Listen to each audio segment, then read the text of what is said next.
रक्षक प्रतिष्ठाननं वेळोवेळी निवेदन देऊन त्याचा पाठपुरावा केलेला आहे, पण अद्याप त्या ठिकाणी सुरक्षा जाळीची काही व्यवस्था झालेली नाहीये. त्यामुळं दिनांक आज 13 जानेवारी आणि उद्या 14 जानेवारी रोजी मी यांच्याबरोबर धरणे आंदोलन करत आहे आणि 15 तारखेपासून जर तोपर्यंत जर ह्याच्यावर काही बंदोबस्त नाही झाला तर 15 तारखेपासून मी स्वतः अमर उपोषणासाठी यांच्यासोबत बसत आहे. कराड कृष्णा पुलावरती संरक्षण जाळ्या बसवण्यात रक्षक प्रतिष्ठान सातत्याने ह्या विषयावरती निवेदन आंदोलन करत आहे.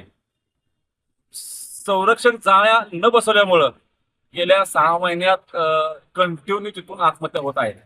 त्याबाबत माननीय महाजन साहेबांना भेटून मागे एक रास्ता रोकोचं निवेदन दिलं होतं.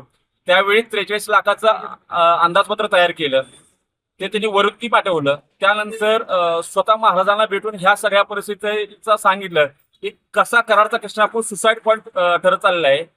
तात्काळ महाराज साहेबांनी त्याचे एक पत्र तयार करून तशा सूचना ज्या मुख्य अभियंता आहेत राष्ट्रीय महामार्ग विभागाच्या शेला साहेबांना तशा सूचना दिलेल्या होत्या, ते पत्र दिलेलं होतं.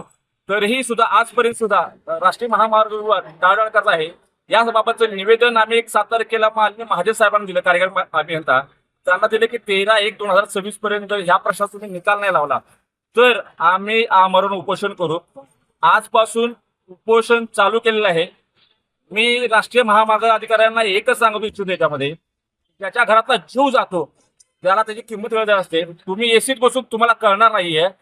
आज उपोषण हात जोडून मागतोय, उद्या हात सोडायची वेळ आणू नका, एवढं सांगतो. जय महाराष्ट्र.